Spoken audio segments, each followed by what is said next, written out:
10장. 산다는 것이 이렇게 괴로우니 나는 이제 원통함을 참지 않고 다 털어놓고 내 영혼의 괴로움을 다 말하겠다. 내가 하나님께 아뢰겠다. 나를 죄인 취급하지 마십시오. 무슨 일로 나 같은 자와 다투시는지 알려주십시오. 주님께서 손수 만드신 이 몸은 학대하고 멸시하시면서도 악인이 세운 계획은 잘만 되게 하시니 그것이 주님께 무슨 유익이라도 됩니까? 주님의 눈이 살과 피를 가진 사람의 눈이기도 합니까? 주님께서도 매사를 사람이 보듯이 보신단 말입니까? 주님의 날도 사람이 누리는 날처럼 짧기라도 하단 말입니까? 주님의 횟수가 사람이 누리는 횟수와 같이 더덥기라도 하단 말입니까? 그렇지 않다면야 어찌하여 주님께서는 기어이 내 허물을 찾아내려고 하시며 내 죄를 들추어내려고 하십니까? 내게 죄가 없다는 것과 주님의 손에서 나를 빼낼 사람이 없다는 것은 주님께서도 아시지 않습니까? 주님께서 손수 나를 빚으시고 지으셨는데 어찌하여 이제 와서 나에게 등을 돌리시고 나를 멸망시키려고 하십니까? 주님께서는 진흙을 빚듯이 몸소 이 몸을 지으셨음을 기억해 주십시오. 어찌하여 주님께서는 나를 티끌로 되돌아가게 하십니까? 주님께서 내 아버지에게 힘을 주셔서 나를 낳게 하시고 어머니가 나를 품에 안고 젖을 물리게 하셨습니다. 주님께서 살과 가죽으로 나를 입히시며 뼈와 근육을 엮어서 내 몸을 만드셨습니다. 주님께서 나에게 생명과 사랑을 주시고 나를 돌보셔서 내 숨결까지 지켜주셨습니다. 그러나 지금 생각해보니 주님께서는 늘 나를 해치실 생각을 몰래 품고 계셨습니다. 주님께서는 내가 죄를 짓나 안 짓나 지켜보고 계셨으며 내가 죄를 짓기라도 하면 용서하지 않으실 작정을 하고 계셨습니다. 내가 죄를 짓기만 하면 주님께서는 가차없이 내게 고통을 주시지만 내가 올바른 일을 한다고 해서 주님께서 나를 믿어주시지는 않으셨습니다.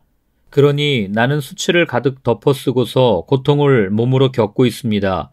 내 일이 잘 되기라도 하면 주님께서는 사나운 사자처럼 나를 덮치시고 기적을 일으키시면서까지 내게 상처를 주려고 하셨습니다. 주님께서는 번갈아서 내게 불리한 증인들을 세우시며 내게 노여움을 키우시고 나를 공격할 계획을 세우셨습니다. 주님께서 나를 이렇게 할 것이라면 왜 나를 모태에서 살아나오게 하셨습니까? 차라리 모태에서 죽어서 사람들의 눈에 띄지나 않았더라면 좋지 않았겠습니까? 생기지도 않은 사람처럼 모태에서 곧바로 무덤으로 내려갔더라면 좋았을 것입니다. 내가 살 날도 이제 얼마 남지 않았습니다. 나를 좀 혼자 있게 내버려 두십시오. 내게 남은 이 기간만이라도 내가 잠시라도 쉴 수 있게 해주십시오. 어둡고 캄캄한 땅으로 내려가면 다시는 돌아오지 못합니다. 그리로 가기 전에 잠시 쉬게 해주십시오. 그 땅은 흑암처럼 캄캄하고 죽음의 그늘이 드리워져서 아무런 질서도 없고 빛이 있다 해도 흑암과 같을 뿐입니다. 11장. 나아마 사람 소발이 욥에게 대답하였다. 내가 하는 헛소리를 듣고서 어느 누가 잠잠할 수 있겠느냐? 말이면 다 말인 줄 아느냐? 내가 혼자서 큰 소리로 떠든다고 해서 우리가 대답도 하지 못할 것이라고 생각하느냐?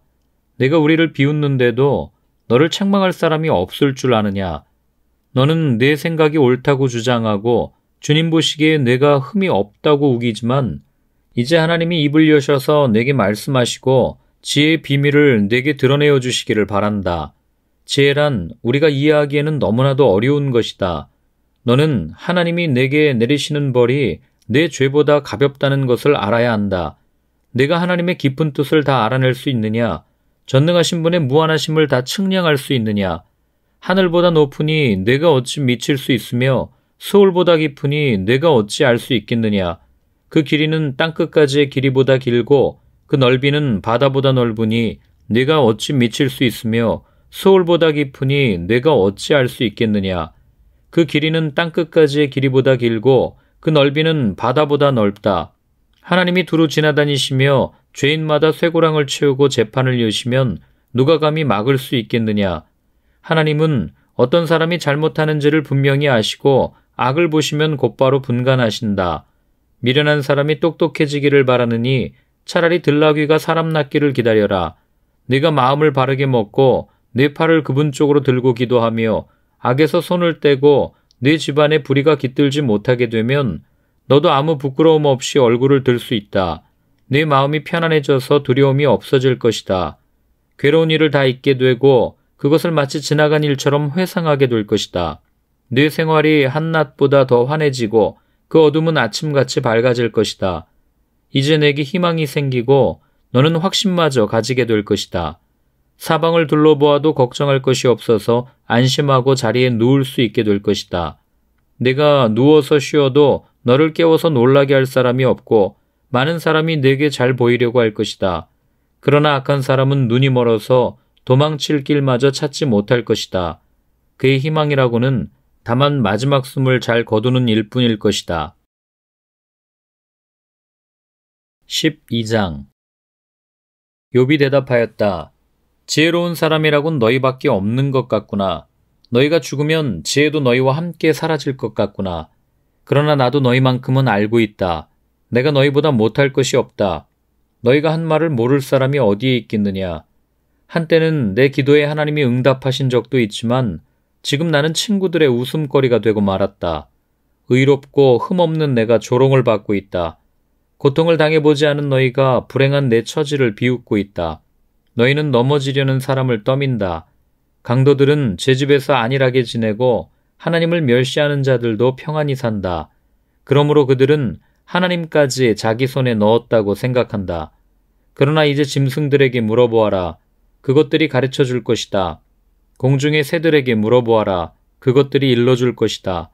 땅에게 물어보아라. 땅이 가르쳐 줄 것이다. 바다의 고기들도 일러줄 것이다. 주님께서 손수 이렇게 하신 것을 이것들 가운데서 그 무엇이 모르겠느냐. 모든 생물의 생명이 하나님의 손안에 있고 사람의 목숨 또한 모두 그분의 능력 안에 있지 않느냐. 귀가 말을 알아듣지 못하겠느냐. 혀가 음식 맛을 알지 못하겠느냐. 노인에게 지혜가 있느냐. 오래 산 사람이 이해력이 깊으냐. 그러나 지혜와 권능은 본래 하나님의 것이며 슬기와 이해력도 그분의 것이다. 하나님이 헐어버리시면 세울 자가 없고 그분이 사람을 가두시면 풀어줄 자가 없다. 하나님이 물길을 막으시면 땅이 곧 마르고 물길을 터놓으시면 땅을 송두리째 삼킬 것이다. 능력과 지혜가 그분의 것이니 속는 자와 속이는 자도 다 그분의 통치 아래에 있다. 하나님은 고관들을 벗은 몸으로 끌려가게 하시는가 하면 재판관들을 바보로 만드시기도 하신다. 하나님은 왕들이 결박한 줄을 풀어주시고 오히려 그들의 허리를 포승으로 묶으신다. 하나님은 제사장들을 맨발로 끌려가게 하시며 권세 있는 자들을 거꾸로 들이신다. 하나님은 자신만만하게 말을 하던 사람을 말문이 막히게 하시며 나이든 사람들의 분별력도 거두어 가시고 귀족들의 얼굴에 수치를 쏟아부으시며 힘있는 사람들의 허리띠를 풀어버리신다. 하나님은 어둠 가운데서도 은밀한 것들을 드러내시며 죽음의 그늘조차도 대낮처럼 밝히신다. 하나님은 민족들을 강하게도 하시고 망하게도 하시고 뻗어나게도 하시고 흩어버리기도 하신다. 하나님은 이 땅 백성의 지도자들을 어리 빠지게 하셔서 길없는 거친들에서 방황하게 하신다. 하나님은 그들을 한 가닥 빛도 없는 어둠 속에서 더듬게도 하시며 술 취한 사람처럼 비틀거리게도 하신다.